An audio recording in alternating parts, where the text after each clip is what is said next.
उन्होंने भूमि को कुछ समय के लिए बिना जोते छोड़ने का फैसला किया। एक सुबह राजा जनक खेतों में उगी अनायास घास को उखाड़ने के लिए हल चला रहे थे कि उनका हल किसी ऐसी चीज में फंस गया जो किसी दूर के पेड़ की जड़ मालूम होती थी। उन्होंने हल को एक तरफ रखा और निरीक्षण के लिए झुके। यह कोई पारदर्शी चिकनी जड़ थी जो समांतरा में फैली थी। राजा ने ऐसा कोई चीज पहले नहीं देखी थी। जिज्ञासा में उन्होंने उस चीज के ऊपर से मिट्टी को हटाना शुरू किया। पहले कुछ मीटर दाईं तरफ, और जब दाईं तरफ कुछ नहीं मिला तो कुछ फुट बाईं तरफ, और वहां कुछ था, एक अर्ध पारदर्शी तरबूजा के आकार की कोई चीज जो आंखों से तो कोई अजीब फल जान पड़ता था, और संपर्क से किसी विचित्र द्रव्य से भरा गुब्बारा यह चीज थी तो गर्म, लेकिन उसके संपर्क से राजा के शरीर में बर्फ सी ठंडी लहर दौड़ गई। जिज्ञासा स्वरूप उन्होंने उस विचित्र फल के आसपास से मिट्टी हटाकर उसे पूरी तरह निकालना चाहा, लेकिन उनकी सहज प्रवृत्ति ने उनसे बिल्कुल विपरीत करवाई। उन्होंने फल का जो ऊपरी हिस्सा दिख रहा था उस पर भी मिट्टी पुनः डाल दी। बोलो सियापति रामचंद्र की जय, पवन सुत हनुमान की जय। जनक ने अपने पैरों पर खड़े होने का एक असफल प्रयास किया। उनके पैर जैसे जमीन से चिपक गए थे। उनके हाथ मिट्टी पर सावधानी से ऐसे रखे थे जैसे वे अपनी गर्भवती पत्नी के पेट को छूने का स्वप्न देख रहे हों। जनक के इस स्वप्न को बैलों के गले में पड़ी घंटी की आवाज ने छोड़ा कर दिया। उनके बैल मक्खियां हटाने के लिए सर हिला रहे थे और अपने मालिक का पुनः जोतने शुरू करने का इंतजार कर रहे थे। जनक खड़े हुए, हल को बैलों से अलग किया और बैलों को उस स्थान पर ले गए जहां उनका घोड़ा 2 सैनिकों की निगरानी में आराम कर रहा था। सैनिकों को वहीं पर रहने का इशारा करके वे घोड़े पर चढ़े और महल का रुख किया। क्या एक संयोग था कि ऋषि विश्वामित्र की अगुवाई में ऋषियों का एक समूह पिछली शाम मिथिला पहुंचा था। क्या ऐसी विचित्र चीज एक खेत में पाया जाना ऋषियों के आगमन से संबंध था? राजा जनक का दिमाग घोड़े से भी अधिक गति से दौड़ रहा था। हालांकि उनका दिमाग किसी मंजिल पर नहीं पहुंचा। उनके घोड़े ने उनको महल के उस अतिथि गृह में पहुंचा दिया जहां पर ऋषि ठहरे थे। एक फल ऋषिवर, एक विचित्र फल। जनक ऋषि विश्वामित्र को अतिथि गृह के आंगन के नीम के पेड़ नीचे बैठे देखते ही बड़बड़ाए। एक श्वेत अर्ध पारदर्शी फल खेतों में मैंने देखा। गुरुदेव कृपाए जल्दी मेरे साथ चलिए। बोलो सियापति रामचंद्र की जय, पवन सुत हनुमान की जय। देखिए, ऋषि विश्वामित्र चेहरे पर सख्त भाव तथा सादी आवाज में बोले, शांत हो जाइए राजन। मुझे अतिथि गृह में जो फल परोसे गए हैं उनसे मैं संतुष्ट हूं। मुझे इच्छा नहीं है कोई नहीं ऋषिवर। जनक बीच में बोल पड़े, जरूरी नहीं है कि वह फल ही है। यह कोई विचित्र चीज है, एक तरबूजे के आकार की चीज जिसमें धुंधला सा द्रव भरा है। उसके बीच में एक लाल रंग की सेम की बीज जैसे कोई फली है। मैंने उससे पूरा खोद कर नहीं देखा, यह सोचकर कि कहीं हाँ ठीक है, मैं जानता हूँ आपने क्या देखा है। ऋषि विश्वामित्र चिड़चिड़े स्वभाव में बोले। जनक इस बात से चिंतित थे कि ऋषि विश्वामित्र जो अपने मित्रतापूर्ण स्वभाव के लिए जाने जाते थे, पिछली शाम जब से आए थे अशांत और अस्नेही दिख रहे थे। ऋषि विश्वामित्र जानते थे कि जनक द्वारा खोजी गई चीज कोई फल नहीं, अपितु देवी लक्ष्मी की होने वाली देह थी। बोलो सियापति रामचंद्र की जय, पवन सुत हनुमान की जय, सीता माता की जय। जिन्होंने इस प्रकार से अवतार लेने का निर्णय ले लिया था जिससे पूरा ऋषि समाज दुख में था। देवता भी खुश नहीं थे। एक पखवाड़े पहले ऋषियों और देवताओं की खुशी का ठिकाना नहीं रहा था जब भगवान राम की देह ने देवी कौशल्या के गर्भ में विकसित होना शुरू कर दिया था। ऋषि विश्वामित्र ने वहां भी शुक्राचार्य द्वारा लगाई गई अड़चनों को दूर करने में महत्वपूर्ण भूमिका निभाई थी। अब देवताओं ने उन्हें नया काम सौंपा था, देवी लक्ष्मी के पृथ्वी पर अवतरण की घटना में सहयोग देना। वे इस कार्य के लिए बिल्कुल भी उत्कृष्ट नहीं थे। वे हे ऋषिगणों, उनका कारण आपको कुछ ही देर में पता चलेगा। ऋषि विश्वामित्र ने अपनी भावनाओं को छुपाया और सौंपे गए कार्य में लग गए। उन्होंने जनक को औपचारिक लहजे में कहा, हे राजन, ऋषियों का दल यहाँ उसी संबंध में उपस्थित है। बोलो सियापति रामचंद्र की जय।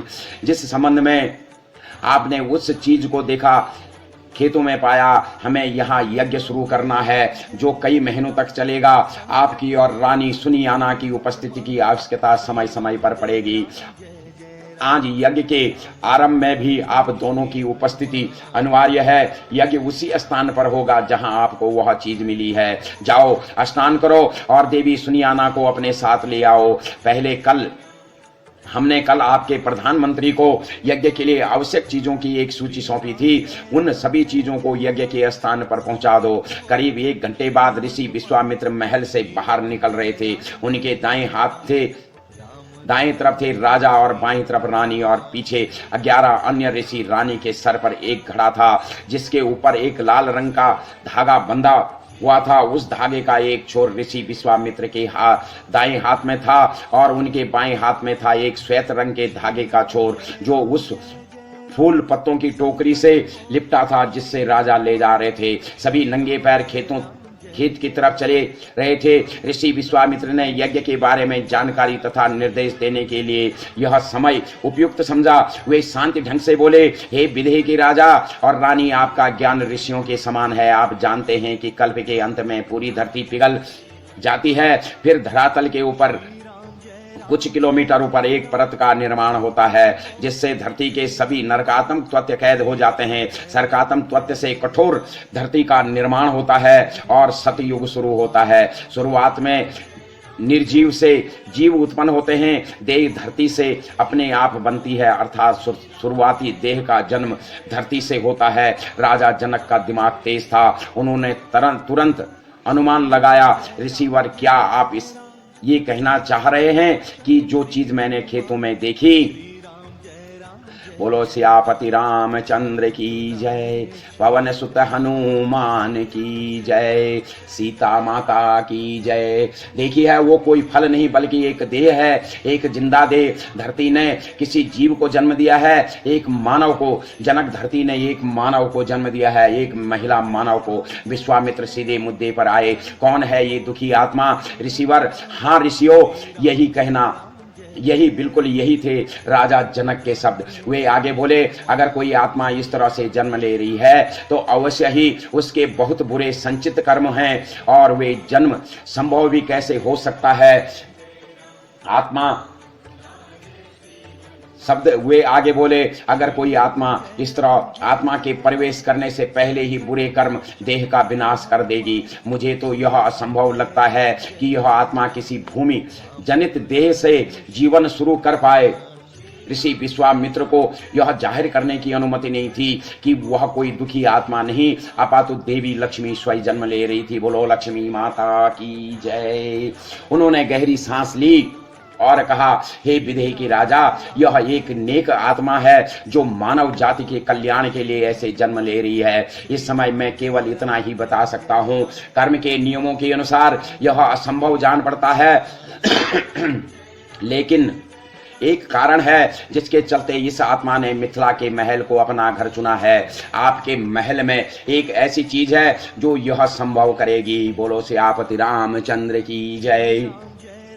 मैं इस जन्म को संभव बनाने के लिए ही यहाँ हूँ। जनक को कर्म के नियम पिछले अच्छे से मालूम थे। वे जानते थे कि अगर किसी भली आत्मा ने इस तरह जन्म लेने का निर्णय लिया था तो वह कोई देवी ही हो सकती थी, लेकिन उन्होंने उस आत्मा के बारे में ज्यादा जानने के लिए जिद करना ठीक नहीं समझा। उन्होंने अपनी पत्नी की ओर देखा। दोनों ने मन ही मन कुछ बात की और उनकी उस आत्मा के बारे में जिज्ञासा खत्म हो गई। बोलो सियापति रामचंद्र की जय। हे ऋषिगणों, संक्षेप में बताता हूँ। बताओ तो देवी लक्ष्मी ने भूमि से जन्म लेकर धरती के सभी आत्माओं के कर्मों को अपने ऊपर ले लिया था। जाहिर सी बात थी कि उस समय बुरे कर्म अच्छे कर्मों से कहीं ज्यादा थे, अर्थात उन्होंने पूरी धरती के बुरे कर्मों को अपने ऊपर ले लिया था। उन बुरे कर्मों का विनाश करने से ही धरती पर रही रही आत्माओं की पीड़ाएं कम हो सकती थी। दो तरह के बुरे कर्म होते हैं, विकर्म और कुकर्म। विकर्म को अच्छे कर्मों से खत्म किया जा सकता है, लेकिन कुकर्मों के लिए पीड़ा झेलनी ही पड़ती है। देवी लक्ष्मी ने पूरी धरती के कुकर्मों के लिए पीड़ा झेलने का निर्णय ले लिया था। हाँ, उन्होंने पीड़ा झेली पूरी मानव जाति के लिए माता सीता ने पीड़ा झेली। हे ऋषियों, पीड़ा झेली। हनुमान जी चुप हो गए, भावनाओं ने उनका गला रुद्र कर दिया। हनुमंडल में अत्यधिक तनावपूर्ण सन्नाटा छा गया। जितने भी ऋषि शिष्य, महिलाओं की आंखें नम हो गई थी और कभी भी उनका रोना निकल सकता था। हनुमान जी ने स्वयं को संभाला, गहरी सांस ली और बोले, भावनाएं नासर प्राणी की विशेषता है। भावनाएं आत्मा को काल और अस्तित्व के जाल में बांध देती है। मुझे भावनाओं से दूर रहना पड़ता है, अन्यथा ये मुझे कमजोर करती है। मुझे काल और अस्तित्व से एक छोटा सा अंतराल लेने की आवश्यकता है। ऋषि विश्वामित्र खड़े हुए और उन्होंने यजमान प्रणव की ओर इशारा किया और अगले ही क्षण यजमान प्रणाम जमीन पर साष्टांग प्रणाम कर रहे थे। उनका माथा हनुमान जी के चरणों में था। हनुमान जी ने आंखें बंद की और हनुमंडल से अर्ध ध्यान हो गए। बोले, सियापति रामचंद्र की जय, पवन सुत हनुमान की जय। यजमान प्रणव की देह उसी स्थान पर शिथिल अवस्था में थी। वह शायद अचेत हो गया था और उसकी आत्मा किसी अन्य लोक में पहुंच गई थी, शायद सपन लोक में। उसने देखा कि वह अपने हाथ में किसी मोटी रस्सी का एक सिरा पकड़े हुए था। रस्सी अनंत तक फैली हुई थी। उसने अपने हाथ को झटका दिया, जिससे रस्सी में एक तरंग पैदा हुई जो उससे दूर की दिशा में चली गई। कई साल बीत गए। अब वह वृद्ध पुरुष था, किंतु उस रस्सी का छोर अब भी उसके हाथ में था। उससे अभ्यास हुआ कि जो तरंगे उसने रस्सी में पैदा की थी वह बहुत दूर तक रस्सी में चली और किसी बाधा से टकराकर वापस लौट आई है। उसकी और उससे डर था कि यह तरंगे अब कई गुना शक्तिशाली होकर लौट रही थी और उसकी मृत्यु का कारण बनने वाली थी। वह जय सिया राम, श्री राम, जय जय राम, जय हनुमान, जय जय हनुमान। दोस्तों, जब हम कर्म करते हैं, कोई सा भी कर्म करते हैं,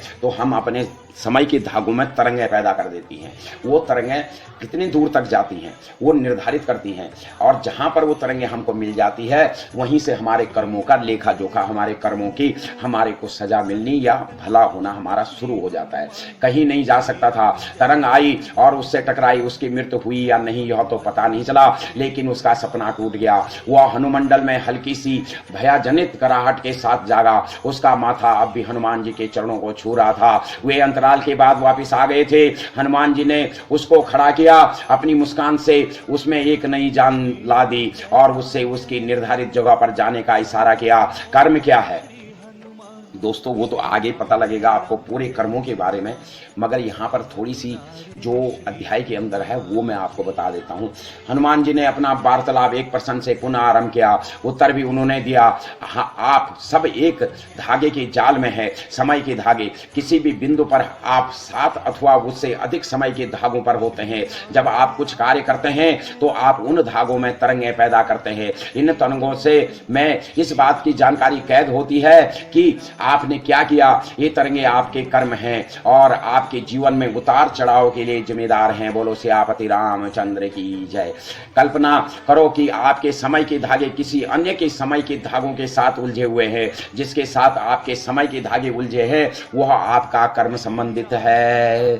कोई भी मनुष्य जिसके साथ आपका किसी भी तरह का जुड़ाव है आपका कर्म संबंधित है।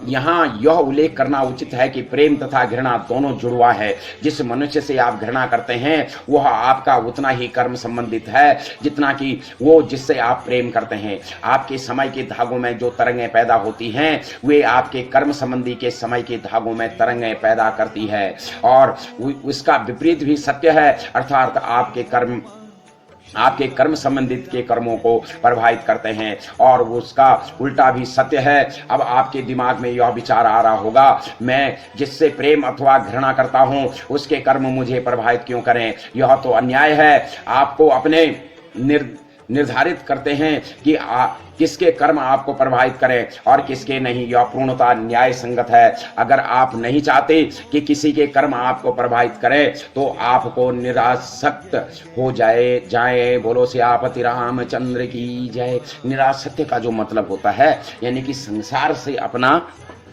रिश्ता, आप संत बन जाएं।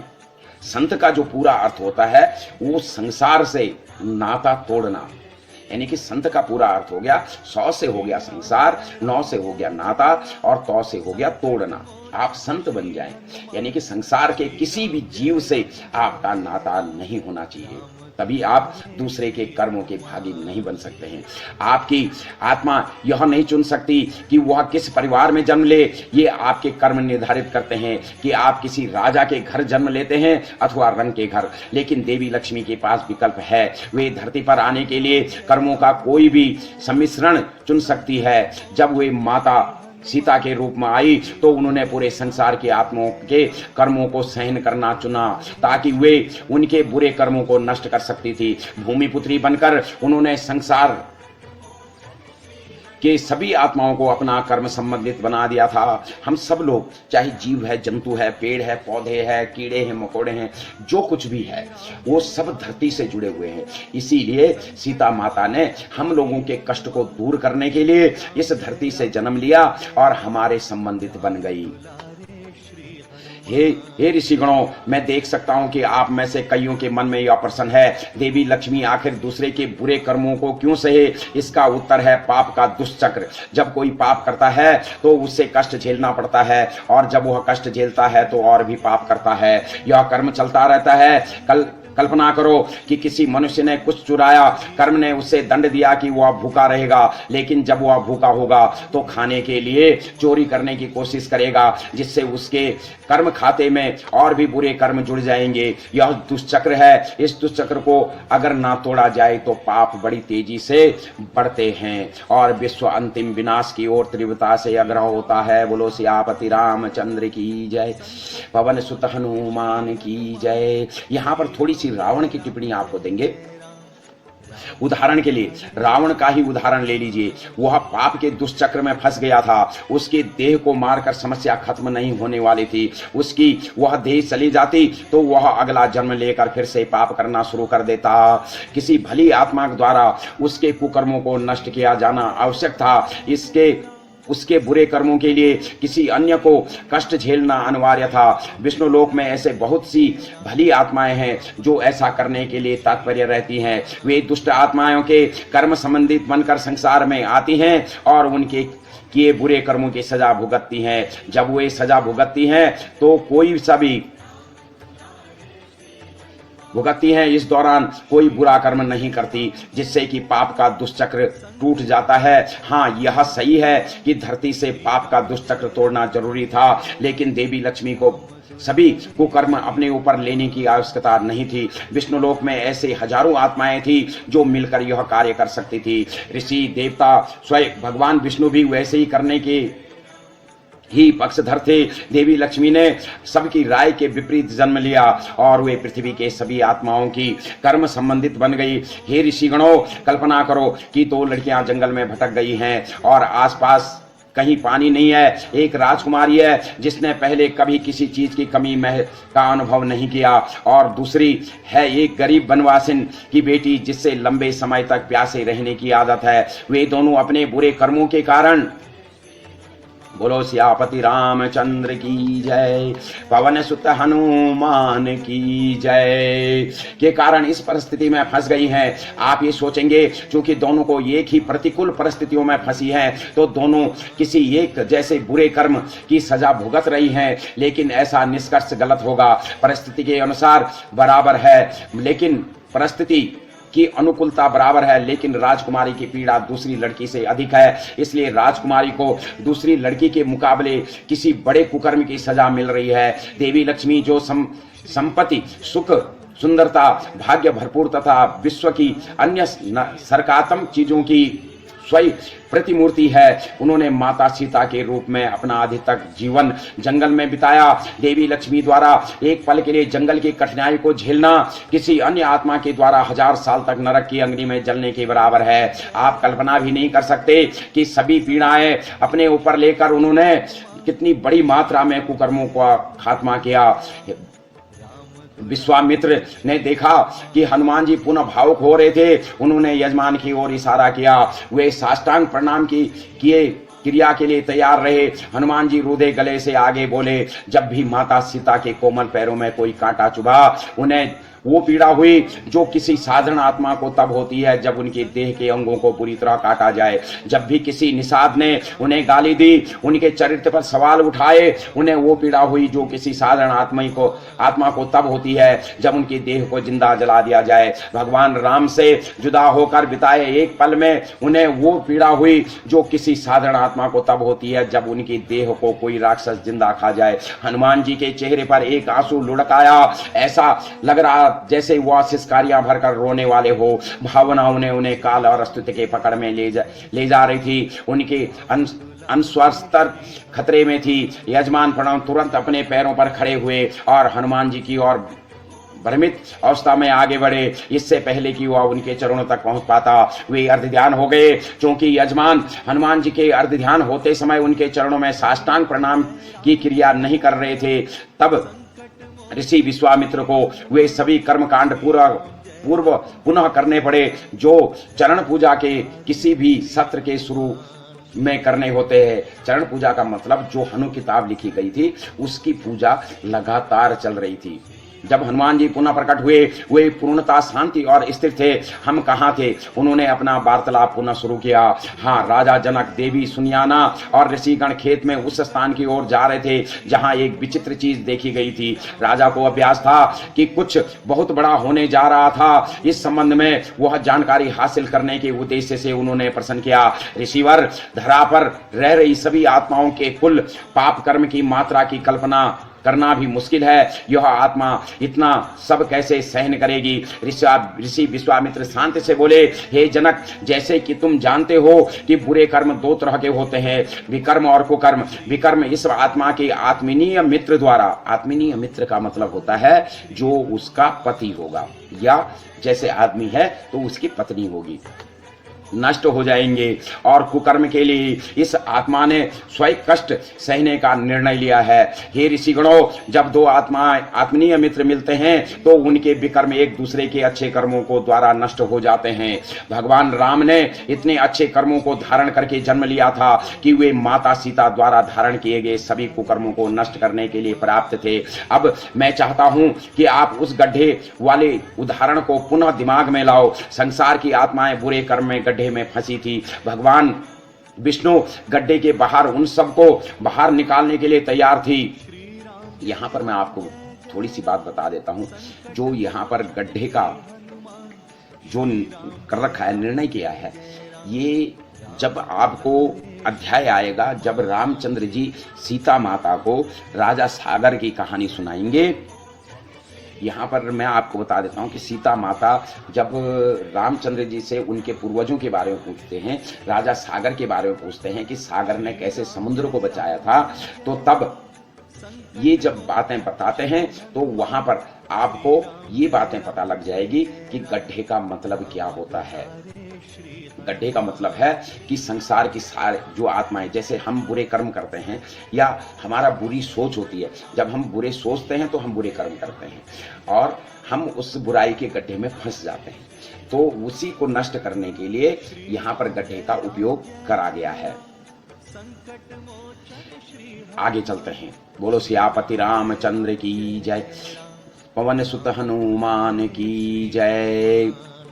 माता सीता द्वारा धारण किए गए सभी विकर्मों को नष्ट करने के लिए पर्याप्त थे, गड्ढे में बाहर निकालने के लिए तैयार थे। लेकिन वे आत्माएं इतनी अज्ञानी थी कि भगवान विष्णु द्वारा भेजी गई रस्सी को पहचान नहीं पा रही थी। देवी लक्ष्मी ने इस गड्ढे में उतरने का निर्णय लिया। भगवान विष्णु ने उनको गड्ढे से बाहर निकाल लिया क्योंकि वे देवी लक्ष्मी से प्रेम की रस्सी से जुड़े थे और देवी लक्ष्मी संसार की अन्य आत्माओं से जुड़ गई थी। इसीलिए जब वे बाहर आए तो अन्य आत्माएं भी उनके साथ बाहर आ गई। जनक को समझ में आ गया कि यह कन्या, उस कन्या ने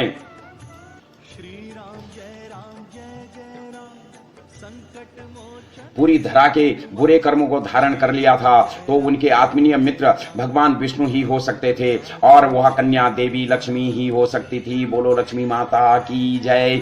किसी साधारण राजा को यह पता चलता तो उसके उत्साह का ठिकाना नहीं रहता, लेकिन वे जनक थे, उनका ज्ञान या कहें कि सैद्धांतिक ज्ञान ऋषियों के समान था। वे शांति आवाज में बोले, लेकिन ऋषिवर यह कन्या तब तक अपने आत्मीय मित्र से नहीं मिल सकती जब तक कि यह जवान नहीं हो जाती, वयस्क नहीं हो जाती है। मुझे डर है कि बुरे कर्मों के कारण इस कन्या की देह वयस्क यानी कि जवान होने से पहले ही मर जाएगी। जब तक कि यह अपने आत्मीय मित्र से नहीं मिल जाती तब तक उसकी रक्षा कौन करेगा? अगर उसकी रक्षा नहीं की गई तो उसकी देह आत्मा के प्रवेश करते ही मर जाएगी। ऋषि विश्वामित्र फुसफुसाए, आपके महल में कुछ है जो उसकी रक्षा करेगा। बोलो सियापति रामचंद्र की जय। दोस्तों, यहाँ पर एक छोटी सी टिप्पणी देता हूँ।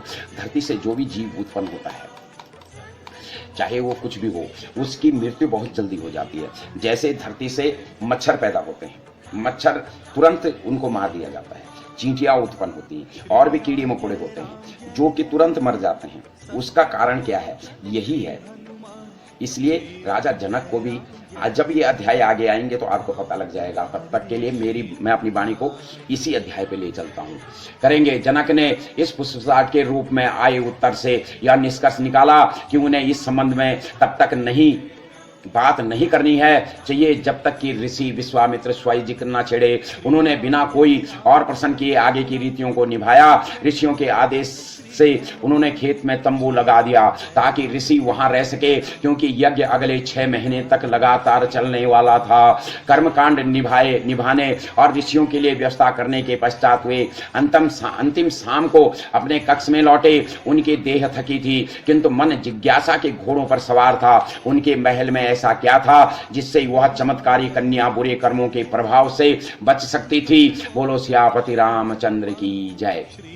वे जानते थे कि इंद्रदेव सुख और दुख, हर्ष, शोक आदि का वितरण आत्मा के कर्मों के अनुसार करते हैं। इंद्र को वैसे करने से रोकने के कई तरीके ऋषि सुझाते हैं। उदाहरण, अगर कोई आत्मा भगवान शिव से जुड़ी हो तो उस आत्मा को इंद्र तब तक कोई दुख प्रदान नहीं कर सकते हैं जब तक कि उस आत्मा का शिव से संपर्क न टूट जाए। बोलो महादेव की जय। क्या भगवान शिव उस कन्या की रक्षा करने वाले थे? लेकिन एक छोटी बच्ची भगवान शिव से संपर्क कैसे बना सकती थी? ऐसा करने के लिए कड़ी तपस्या जो करनी पड़ती है। जब उन्हें उत्तर सूझा तो उनके पेट में हलचल हुई। हाँ, एक चीज थी उनके महल में, एक धनुष, जिसमें जनक परिवार के किसी भी आत्मा को तुरंत शिवलोक से जोड़ने की शक्ति थी। वह यह धनुष उनके परिवार की विरासत थी जिससे वे बिल्कुल भूल चुके थे। बचपन में ही उनके गुरु ने आग्रह किया था कि धनुष का प्रयोग केवल बहुत आवश्यक पड़ने पर ही किया जाए। उन्होंने कभी आवश्यकता नहीं पड़ी थी। जिस कक्ष में उनके परिवार की धरोहर रखी थी वह कक्ष उनके बगल के कक्ष में ही था। उन्हें वह धनुष देखने की तीव्र इच्छा हुई। उन्होंने उस कक्ष का ताला खोलने में 10 मिनट और फिर वह संदूक खोलने में अन्य 10 मिनट लगे जिसमें धनुष रखा था। उन्होंने धनुष को निकालकर दीवार से सटी एक मेज पर रख दिया। उस पर ऊपर दीवार से उनके पूर्वजों की तस्वीरें उनकी ओर मुस्कुरा रही थी। धनुष की डोरी कसी हुई थी। उन्होंने धनुष को अपने माथे से छूकर प्रणाम किया और एक मंत्र मन ही मन जपा। धनुष की डोरी इतनी ढीली हो गई कि उन्होंने उसे आराम से एक छोर से खोल दिया। अब उन्होंने उस खोले हुए रस्सी के छोर को अपने माथे के बीच लगाकर एक मंत्र जपा। उनके मन में पूर्ण भय मुक्तता की भावना आ गई, जो इस बात का संकेत थी कि वे अब किसी भी बुरे कर्म के प्रभाव से सुरक्षित हो गए थे। जब तक कि धनुष की डोरी एक छोर से खुली थी वे सुरक्षित थे। अगर उनके खाते में कोई पीड़ा लिखी थी तो इंद्र को वह पीड़ा उन्हें देने के लिए तब तक का इंतजार करना पड़ता जब तक कि डोरी का एक छोर खुला था। बोलो शिव महादेव की जय, बोलो सियापति रामचंद्र की जय। और उस रस्सी के छोर को या तो वो केवल स्वयं बांध सकते थे अथवा कोई वो जो धनुष के स्थान पर उनके रक्षक का स्थान ले, अर्थात वे जब तक चाहते सुरक्षित थे। उन्होंने आनंद अनुभव हुआ यह सोचकर कि वे पूरा जीवन कष्टों से मुक्त रह सकते थे। लेकिन फिर यह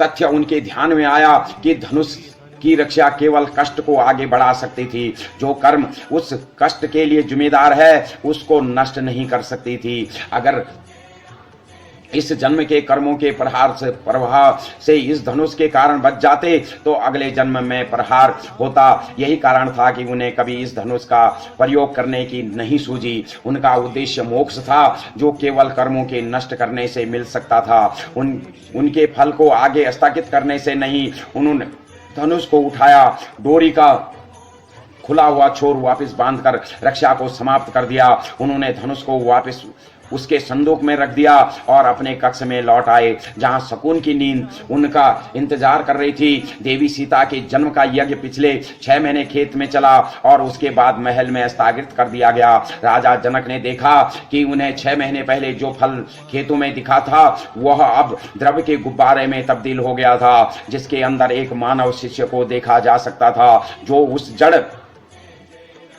जड़ जैसी चीज,